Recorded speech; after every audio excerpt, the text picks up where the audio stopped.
I swear, I wasn't looking for anything that night. I just woke up for no reason. One of those random, middle-of-the-night awakenings. The room was pitch black, except for the faint glow of her phone screen on the nightstand. I probably wouldn't have noticed it if it hadn't lit up just as I turned over towards Emma's side of the bed. It was just lying there, unattended, unlocked, and right in front of me, a message popped up. "I can't wait to see you. You're amazing." It wasn't from anyone I recognized. The name was James Lawson. Doesn't ring a bell, does it? My stomach sank. A cold numbness washed over me, and I sat up, trying to keep my breathing under control. At first, I thought, maybe it was a mistake, some random text or a wrong number. But my gut knew better. I should have just put the phone back and left it alone, but something wouldn't let me. I tapped the message, and that was it. Everything spilled out.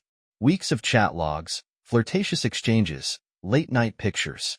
"Had such a great time last Thursday," one message said. That was the same night Emma told me she'd be working late. Then there was another message, talking about a beach trip. It hit me like a punch in the gut. I remembered that weekend so clearly. It was our daughter Sophia's 8th birthday. Emma had spent the whole weekend acting as if nothing was wrong. In fact, she'd seemed even more normal than usual. I could still picture her holding Sophia's hand, walking along the beach, laughing at my attempts to fly a kite. She even pulled me into a photo that day and kissed me on the cheek. But here, in these messages, she was describing that same weekend as if it was some secret getaway with him. It felt like the ground beneath me had cracked open. My wife wasn't just texting some guy. She was with him. I could hear her slow, steady breathing next to me, completely oblivious to the fact that I was falling apart in the dark. Every instinct screamed at me to wake her up, shove the phone in her face, demand answers. But I didn't. I forced myself to put the phone back exactly where it was and lay down again, my heart pounding in my chest. "Stay calm, Ethan. Don't tip her off." When the alarm went off the next morning, I was already awake. I dragged myself out of bed and headed straight to the kitchen to make breakfast, just like I always did. Emma came in a little later, looking refreshed, a sleepy smile on her face. She kissed me on the cheek like everything was perfectly fine. "Morning, babe," she said, pulling out plates from the cupboard. "Morning," I muttered, my voice tighter than I wanted it to be. She didn't notice. Instead, she poured herself a cup of coffee and sat down with Sophia, who was excitedly chatting about a school project. I tried to focus on their conversation, but my mind was a storm of questions. Emma looked so normal. How could she sit there, all smiles, chatting with our daughter after spending nights in another man's bed? She glanced at me, looking content, as if everything in our world was perfectly fine. For a second, I wondered if I'd imagined the whole thing. But then, the weight of the truth settled over me again, like a stone tied to my chest. I spent the rest of the day in a daze, watching Emma with a new, unsettling perspective. I noticed things I hadn't before, or maybe things I just ignored. She was staying late at work more often. When she'd come home, she'd quickly give me a peck on the cheek and disappear into her phone. I had asked her a few times why she seemed so distant, but she always had some excuse. Just tired, or work's been crazy. But now, with everything I knew, it was clear. I wasn't the problem. She had someone else. At one point, I wandered out into the front yard. Rachel Hughes, our neighbor, was watering her garden and waved me over. "Hey, Ethan, Emma's been looking great lately. That new hair color really suits her." I blinked, thrown off for a moment. Emma hadn't mentioned anything about getting her hair done. "Yeah, it does," I mumbled, playing along. But Rachel's words made my skin crawl. It wasn't just the hair. It was her clothes, too, more form-fitting, more daring. I had thought it was just her trying to feel good about herself after having Sophia. But now, with everything I'd discovered, it felt like I had been living in a version of our life that was only a facade. Everything seemed normal on the surface, but underneath, everything was falling apart. I could have confronted her that night.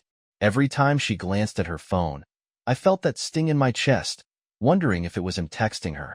But something held me back. I needed more than just a gut feeling and a few texts. If I confronted her now, she'd lie, twist everything around. I needed proof. So I decided to play it smart. I didn't change how I acted toward her, not in a way she'd notice. But every time she left her phone lying around, I'd sneak a quick peek, gathering as much as I could. I even installed a tracking app, one of those discreet ones that mirrored her notifications to my phone. Now, I could see everything she did in real time. That night, I lay awake beside her, while she slept soundly next to me. Her hand rested lightly on my chest, just like always, and for a second, I felt a flash of guilt. What if I was wrong? What if there was some innocent explanation for all of this? But then I remembered those messages. Those damn photos of them together. The way he talked about her like she was his. No, Ethan, you're not crazy. She's the one betraying you. Still, it didn't feel real. Emma had been my best friend, the woman I thought I'd grow old with, and now, every time I looked at her, all I saw was lies. Sophia's voice broke through my thoughts. "Dad, are you okay?" she asked, her little brows furrowed with concern. I forced a smile. "Yes, sweetie. Just thinking about stuff." She nodded, but the look in her eyes told me she knew something was wrong. And just like that, the first crack started to show. Not just in my marriage, but in my whole life. I also went through our shared photo album and dug into the GPS history on her phone. I was looking for anything, any clue, to make sense of it all. And soon enough, it became clear. Emma had been frequenting Riverside, a part of town she never mentioned going to. I couldn't think of any reason she'd have to be there. The only explanation that made sense was that this was where James lived. Every time she said she was working late or hanging out with friends, she'd end up there. It was like living in a nightmare I couldn't wake up from. I'd be sitting at work, phone in hand, pretending everything was fine while knowing my wife was out there with him. One time, when I saw she'd gone to Riverside again, I squeezed my phone so tightly it almost cracked in my hand. But the worst part wasn't the messages or the pictures. It was how easy it was for them to be together. They had inside jokes, shared details from their day, things she used to share with me. That emotional connection cut deeper than anything physical. Then came the night she said she was going to yoga with a friend. Emma didn't do yoga often, and when she did, it was always on weekends. My gut immediately told me something was off. "Yoga tonight?" I asked, trying to sound casual as she grabbed her gym bag. "Yeah," she replied, not missing a beat. "Emma's been bugging me to go with her." I nodded, forcing a smile. "Have fun." As soon as she left, I grabbed my keys and followed her. I kept my distance, just enough so she wouldn't notice if she happened to look. Sure enough, she didn't go to any yoga studio. Instead, she led me all the way to a little cafe in Riverside. And there he was, James. Emma saw him the second she stepped in. Her face lit up in a way I hadn't seen in a long time. She slid into the booth across from him, and they leaned in close, their legs brushing under the table. They were laughing, touching hands, acting like school kids sneaking around. She looked genuinely happy. I sat in my car, gripping the steering wheel so hard my knuckles went white. Watching them felt like someone had ripped my heart out. Seeing her with him, so comfortable and at ease, was worse than I ever imagined. I wanted to march in there, throw the table over, and scream at them both. But I didn't. I stayed frozen in place, watching them as they flirted, touched, and laughed like they didn't have a care in the world. When she finally left, she had that glow, the one I hadn't seen in years, the one she used to have when we first started dating. But this time, it wasn't for me. It was for him. That night, I lay beside her again, pretending to sleep while she lay there next to me, unaware.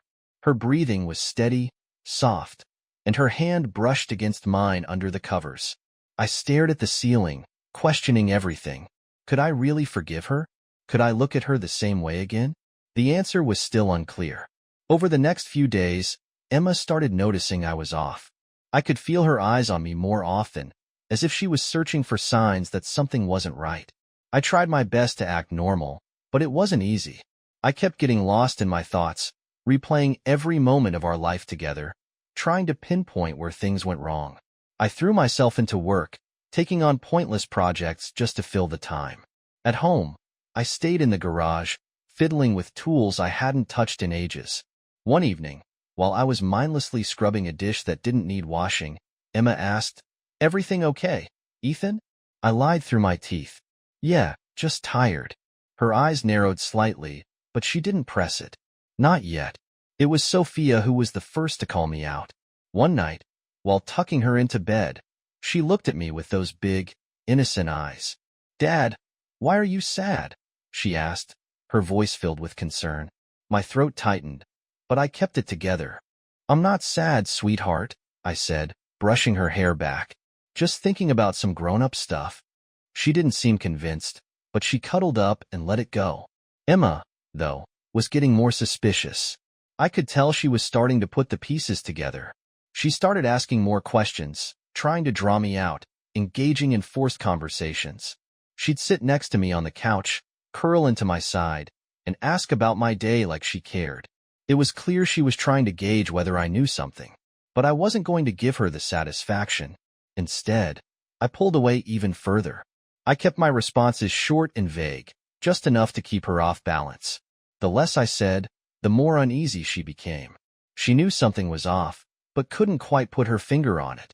And that's exactly how I wanted it. The atmosphere at home changed. The lightness, the easy conversations we used to have, those were gone. Now, there was only tension, thick and suffocating.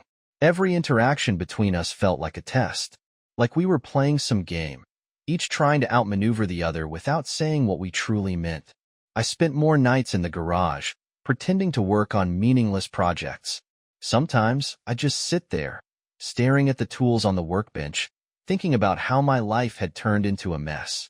I used to love being home, love spending time with my family. Now, it felt like a war zone, and every moment with Emma was another reminder of how everything I thought we had was a lie. And still, I wasn't ready to confront her. Not yet. I needed more. I needed her to feel just as exposed and vulnerable as I did, to wonder what I knew and when I might finally snap. The waiting game was brutal, but it was the only way to maintain control. She thought I had no idea, but the truth was, I was watching her every move, tracking her every step. And when the time was right, I'd be ready. Confronting Emma about her affair wouldn't be enough. I could catch her red-handed, throw all the evidence in her face, and watch her squirm. But what would that really change? She'd be embarrassed, sure, but she wouldn't feel what I felt. She wouldn't know the pain of watching the person you love turn their affection towards someone else. No, that wasn't enough. I needed her to feel everything I was feeling. That's when I met Chloe Daniels. It wasn't planned. The bar was close to my office, and after a particularly terrible day, I decided to stop in for a drink, hoping it would quiet the noise in my head. Chloe was working the bar, wiping down glasses with a smile that seemed to brighten the entire room. She looked young, maybe mid-20s, with dark hair pulled into a messy ponytail and tattoos peeking out from her sleeves. "What can I get you?" she asked, giving me a curious look, like she could tell I didn't quite belong there. "Bourbon," I muttered, taking a seat on a stool. She poured my drink and set it down with more grace than I expected. "Rough day?" Chloe asked, eyeing me over the bar as she polished a glass. I nodded, not feeling up for talking. But somehow, Chloe had a way of pulling things out of me. She didn't push. She just casually talked about her day, the weird customers she'd dealt with, her plans to travel cross-country in a rundown van she was fixing up with her brother. Before I knew it, I was sharing bits of my own life. How work felt like it was dragging. How things at home weren't great. I didn't mention Emma. Not yet. I didn't have to. Chloe had this way of making the world feel lighter. Like none of the heavy stuff mattered in the moment. The more I came back to the bar, the more I found myself drawn to her, even if I didn't quite want to admit it. At first, I told myself it was harmless. A drink, a little conversation with someone who didn't know the mess my life had turned into. But with every visit, it became clearer that it wasn't so simple. The flirtation between us wasn't subtle anymore. She'd lean in closer, her hand brushing against mine when she passed me my drink, and I didn't pull away. She didn't ask questions about my life. She just let me be whoever I needed to be in that moment. When she laughed, it was real. There was no holding back, no pretending. Being around her was like finding an escape, like I could take a break from my own skin for a while and breathe.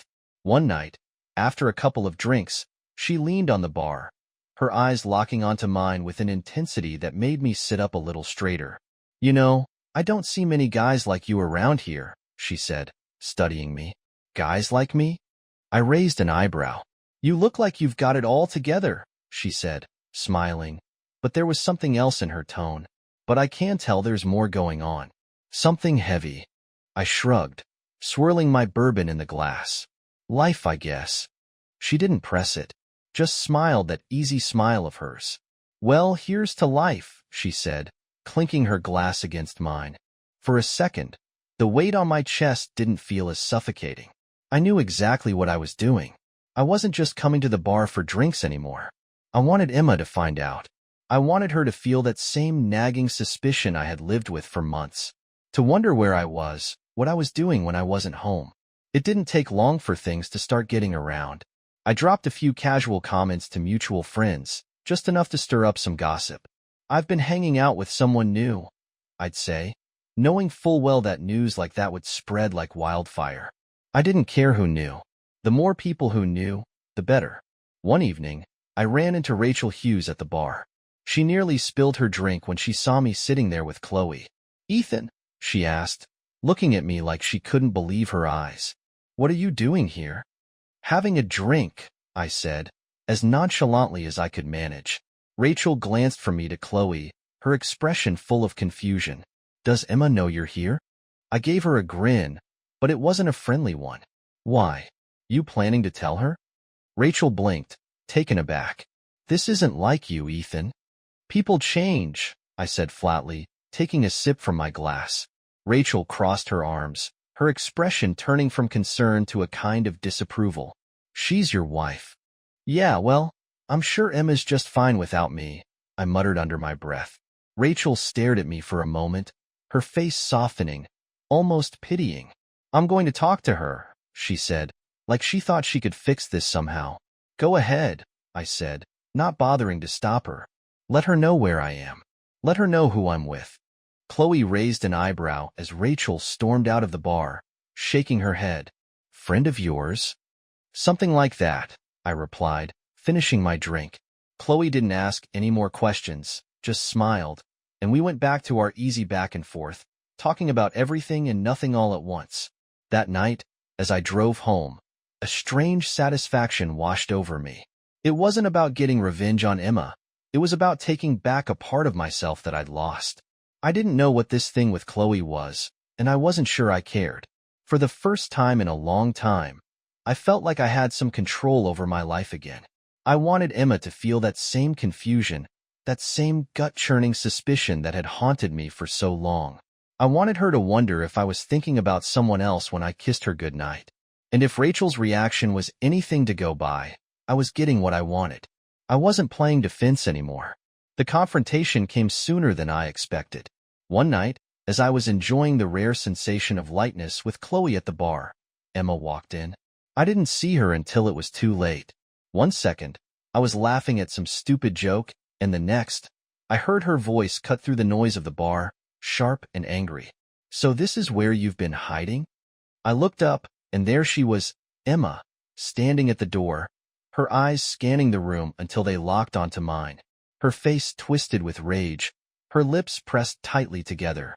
She marched toward us like a woman on a mission, fury radiating off her. Everyone in the bar turned to watch her approach. Who the hell is she? Emma demanded, pointing at Chloe, her voice a loud, bitter shout. Chloe froze, visibly uncomfortable, her easygoing attitude evaporating. She glanced at me, clearly unsure of what she had just stepped into. Emma, don't do this here, I said, trying to keep my voice steady, even though my heart was pounding. But she wouldn't stop. She walked right up to Chloe, glaring. You think it's funny? Flirting with a married man? You think that's cute? Chloe raised her hands defensively. I didn't know. Bullshit, Emma interrupted, her voice venomous. Don't act like you didn't know. I stood up, trying to stay calm. Emma, enough? But she ignored me. Turning to the small crowd that had gathered, she shouted, This asshole's been sneaking around behind my back, cheating on me with this tramp. I leaned back in my seat, arms crossed, watching her rant. This was what she wanted. To make me feel guilty, to twist the narrative so I was the villain. How does it feel? I asked, locking eyes with her. How does it feel to be betrayed? She faltered for a second. I saw it, the momentary flicker of guilt before she put the mask back on. You ruined this family, Ethan, she hissed, her voice low but cutting. I stood up slowly, making sure I didn't give her the satisfaction of seeing me react. No, Emma, I said, calm as ever. You ruined it the moment you decided to sleep with James. The room went dead silent. Rachel, who had been sitting at the far end of the bar, watched us with wide eyes. Her expression was like someone witnessing a car crash and unable to look away. Emma's face went pale for a split second, but she quickly regained her composure. That's different, she muttered, her voice trembling. Chloe, clearly wanting no part of this mess, muttered, I think I should go. Chloe grabbed her things and slipped out of the bar, leaving me and Emma standing in the center of the room, the weight of the moment pressing down on us. All around us, the crowd was witnessing the unraveling of our marriage, and it felt like everyone could see it. Emma's eyes were wild as she turned to face me, her voice sharp. You're a coward, Ethan. Sneaking around and flirting with some random girl at a bar to make yourself feel better. That's pathetic. I managed a bitter smile, not letting her bait me. Is it? I said quietly. Or is it just karma? When we got home, the argument exploded, just like I knew it would. Emma slammed the door behind her, spinning to face me with an anger that almost made the walls shake. You really think flirting with some bartender makes you a man? She spat. Is this how you think you fix things? No, Emma, I said, my voice steady despite the storm inside me. But it sure as hell feels good to watch you squirm. Her chest rose and fell as she glared at me, her eyes narrowing. James didn't mean anything. I was lonely, Ethan. You were never there for me. I shook my head, dismissing her words. Don't give me that excuse. You chose to cheat. Don't try to twist it into something it's not. Her eyes welled with tears, but I didn't feel sorry for her. Not even a little. I reached into my pocket, pulling out my phone, scrolling to the folder where I'd saved everything, and held it up between us. You want to explain these? I said flatly. The photos, the messages, or maybe the GPS pings showing every time you went to Riverside? Her face crumbled, and I saw the panic spread through her. She realized in that moment that there was no way out. She wasn't in control anymore. It was just a distraction, she whispered, her voice cracking. Well, congratulations, I replied, my voice cold. You distracted yourself right out of a marriage. She sobbed, clinging to whatever dignity she had left. Ethan, please. I didn't mean for you to go this far. We can fix this. We can try again. But I was done. Whatever love I had left for her had been devoured by months of lies and betrayal. I wasn't interested in her pleas. I knew what I needed to do. The next day, Rachel showed up at the house, hoping she could talk some sense into me, or at least mediate. She sat me down at the kitchen table, her expression full of concern. I know you're hurt, Ethan, but maybe there's still something worth saving. For Sophia's sake, if nothing else. I shook my head. I can't live like this, Rachel. I can't wake up every day wondering if she's lying to me again. I won't do it. People make mistakes, she said gently. Emma, she's just human. She made her choice, I said firmly, and I'm making mine. Rachel sighed, realizing there was no more convincing me. I just hate to see it end like this, she said, her voice soft. Trust me, I muttered. It ended the day she crawled into bed with someone else. Rachel left shortly after, leaving me alone in the silence of the house. Emma was somewhere in the house, probably crying, probably making up new excuses or apologies. But none of it mattered. The trust was gone. And once that's gone, there's no getting it back. It felt strange, almost surreal, to know that I had finally reached the end of this chapter. I wasn't angry anymore. Not in the way I used to be. Now, I just felt exhausted, like I had been running a marathon that had no finish line. But this dinner tonight, would be the end. I made up my mind. I was handing her the divorce papers, closing the door on us, and finally setting myself free. I booked a table at the same restaurant where we had celebrated our first anniversary. It wasn't for the memories or sentimentality. It felt symbolic, like a way to put everything to rest. This marriage had been dead for a long time. It was just time to make it official. That evening, as I pulled on my jacket, Sophia stood in the doorway of my room, clutching one of her stuffed animals. Her big, curious eyes watched me closely, and I could see the questions swirling in her little head. "Dad?" she asked softly, hugging her bear tighter. "Do you and Mom still love each other?" Her words hit me like a punch to the gut. I froze, my hands hovering over my collar. For a moment, I didn't know what to say. How do you explain something like this to an 8-year-old? I crouched down to her level, brushing her hair out of her face. "Sweetheart," I whispered, "I will always love you, no matter what happens. You're the most important thing in the world to me." She frowned, clearly not satisfied with that answer. "But do you love Mom?" I hugged her tightly, trying to hold back the knot that formed in my throat. "Sometimes," I said slowly, "the grown-ups love each other in different ways, and sometimes that love changes." Sophia didn't say anything. She just rested her head on my shoulder, and I held her a little longer, wishing I could shield her from the mess her mother and I had created.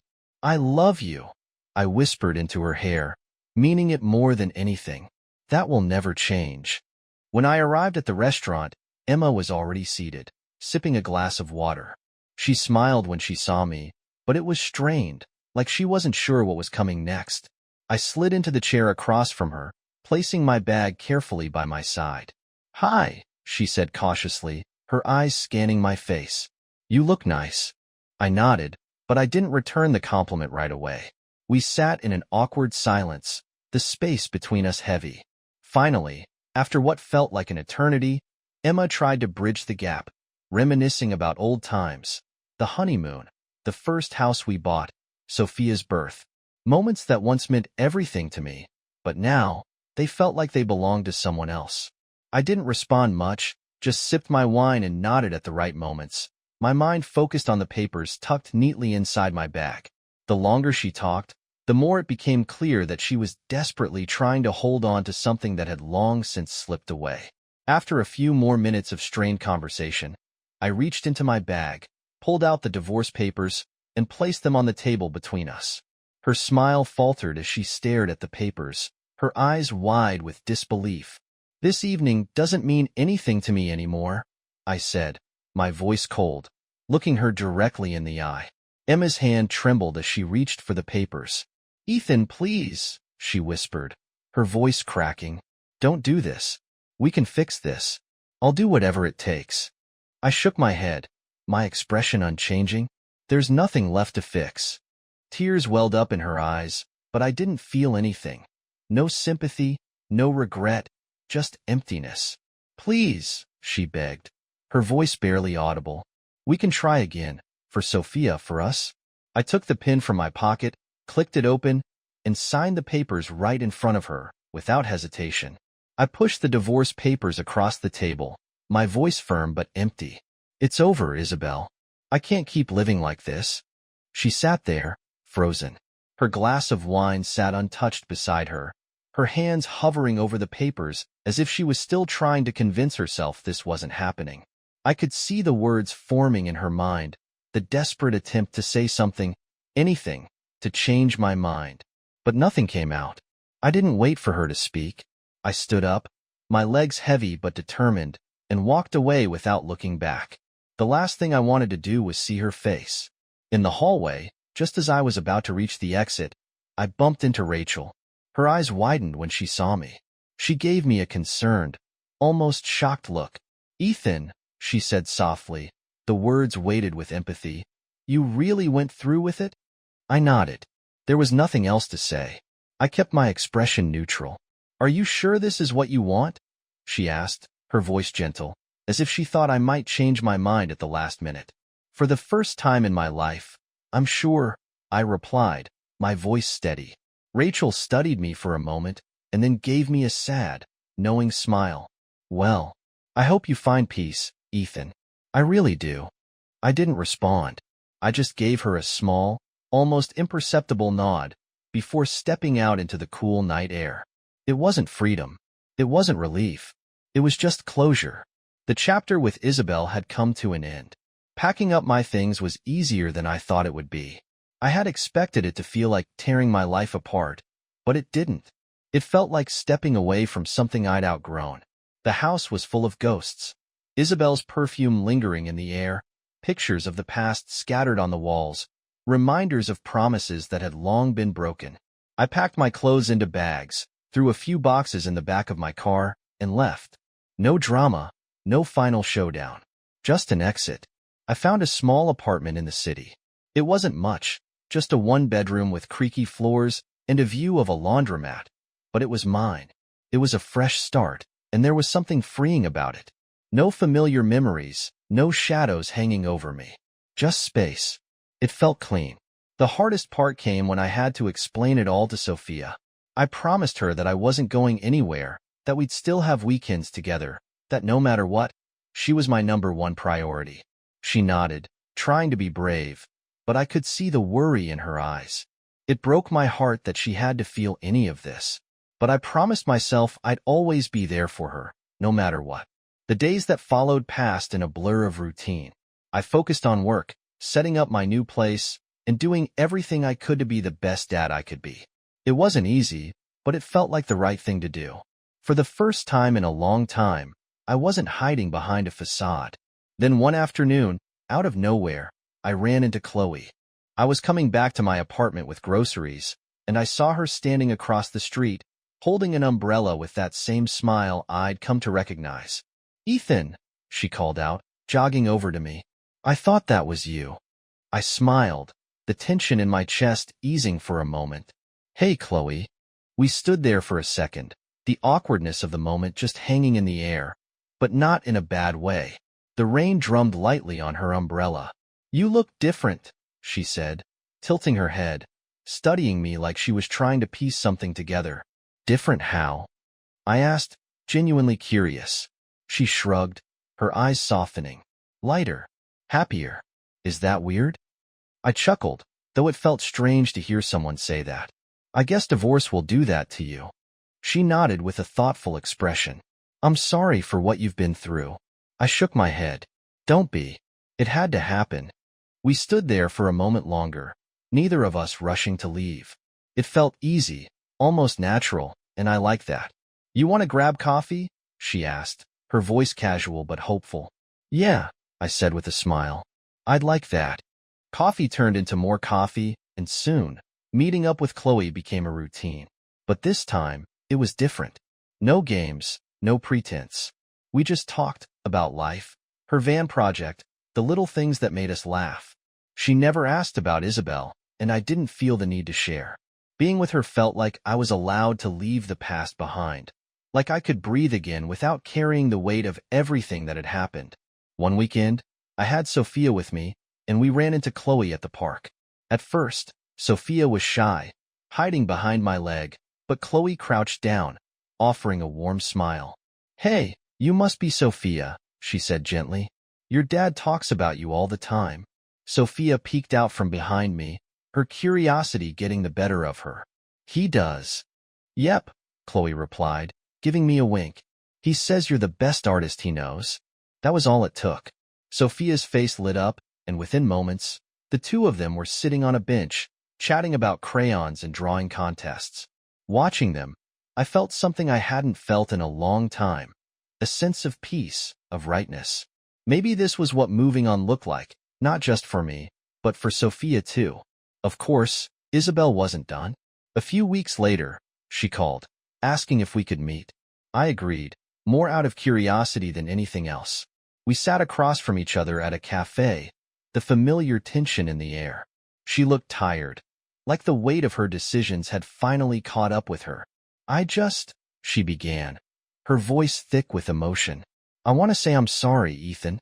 I know I hurt you, and I hate myself for it." I nodded, but said nothing. "I was lonely," she continued, her voice trembling. "I wasn't thinking straight, but I never stopped loving you. Can we try again? For Sophia's sake?" I leaned back in my chair, studying her. Part of me had wondered what this moment would feel like, whether I'd feel vindicated, or if there would still be any part of me that wanted her back. But as I looked at her, I realized I felt nothing. Thank you for the experience, I said calmly. It made me stronger. But you stayed in a place I no longer want to be. Her face crumpled, but I didn't waver. I wasn't trying to hurt her. I was just done. When I got home that evening, Chloe was waiting on my balcony, 2 beers in hand. She smiled when she saw me, and the cool evening breeze brushed against my skin. How'd it go? She asked, offering me a beer. Exactly how it needed to, I said, sitting beside her. We sat in comfortable silence, watching the lights of the city flicker on, one by one. Chloe reached over, lacing her fingers through mine, and for the first time in a long time, I felt like I was exactly where I was meant to be. The past didn't matter anymore. It was behind me, where it belonged. Just as I raised my beer, my phone buzzed. It was Sophia. Hey, sweetie, I answered, my voice full of warmth. Dad. Guess what? She said, holding up a piece of paper. I won the drawing contest at school. I grinned, my heart swelling. That's amazing, Sophia. I knew you could do it. She beamed, her joy filling the screen. Sitting there on the balcony with Chloe by my side and Sophia's laughter in my ear, I realized something. I wasn't just surviving anymore. I was living. And for the first time in a long time, I was truly free.